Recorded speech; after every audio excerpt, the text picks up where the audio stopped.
10 বার যে ব্যক্তি দরুদ পড়ে সকালে সন্ধ্যায়, নবী সাল্লাল্লাহু আলাইহি ওয়াসাল্লাম তার জন্য পরকালে সুপারিশ করবেন ইনশাআল্লাহ। যদি আমরা নবীজির সুপারিশ পেতে চাই, দরুদের কোনো বিকল্প নাই। বেশি বেশি দরুদ পড়তে থাকেন, তার সুন্নাহ অনুসরণ করেন, বেশি বেশি দরুদ পড়তে থাকেন। মিনিমাম সকালে 10 বার, সন্ধ্যায় 10 বার, ইনশাআল্লাহ আল্লাহ নবী সুপারিশ করবেন ইনশাআল্লাহ তাআলা। আর কাছে রাদিতু বিল্লাহি রাব্বান ওয়া বিল ইসলামি দীনান ওয়া বি মুহাম্মাদ সাল্লাল্লাহু আলাইহি ওয়াসাল্লাম নবিয়্যা। এর একটা বড় ফজিলত আছে।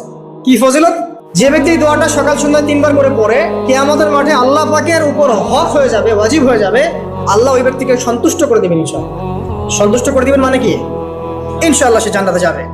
আরেকটা আছে, এটা বলে শেষ করি, হাসবি আল্লাহু লা ইলাহা ইল্লাহু আলাইহি তাওয়াক্কালতু ওয়া হুয়া রাব্বুল আরশিল আযীম। এটা করতে হবে 7 বার। কয়বার?